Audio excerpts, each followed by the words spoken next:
தமிழ்நாடு பிராமணர் சங்கம் 1980ஆம் ஆண்டு துவங்க பெற்றது. 45 ஆண்டுகளுக்கும் மேலாக தொடர்ந்து தமிழகத்திலே நாங்கள் சேவையாற்றி வருகின்றோம். தற்போது 400க்கும் அதிகமான கிளைகள் எங்கள் சங்கத்திலே இங்கே சேவையில் உள்ளன. தமிழகம் முழுவதும் இருக்கக்கூடிய 11 லட்சம் பிராமண குடும்பங்களும் சங்கத்தில் தொடர்பில் இருக்கின்றார்கள். 45 லட்சத்துக்கும் மேற்பட்ட வாக்காளர்கள் இங்கே இருக்கின்றார்கள். இந்த முறை யாருக்கு வாக்களிப்பது என்பதை ஜனநாயக ரீதியாக எங்களுடைய பொதுக்குழு உறுப்பினரிடம் நாங்கள் எழுத்து வழியாக கருத்து கேட்பு கேட்டோம். பொதுக்குழு என்பது யார்?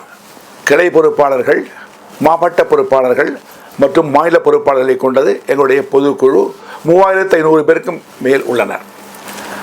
அந்த அடிப்படையில் பெறப்பட்ட கருத்து கேட்பில் இந்த தேர்தலில் நாம் தேசிய ஜனநாயக கூட்டணி NDA அவர்களை ஆதரிக்க வேண்டும் என்று வலியுறுத்தியுள்ளார்கள். அதனை எங்களுடைய முடிவாக தீர்மானித்துள்ளோம்.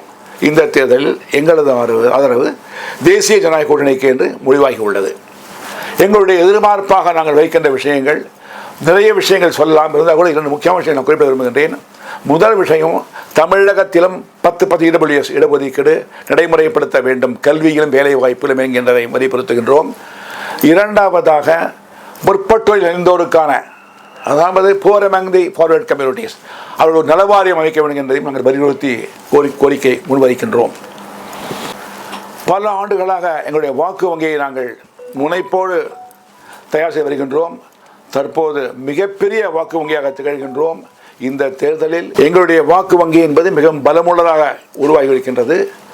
பல தொகுதிகளில் வெற்றி தோல்வியை நிர்ணயிக்கின்ற இடத்தில் எங்களுடைய வாக்குகள் உள்ளன என்பதை தெரிவித்துக் கொள்கின்றேன்.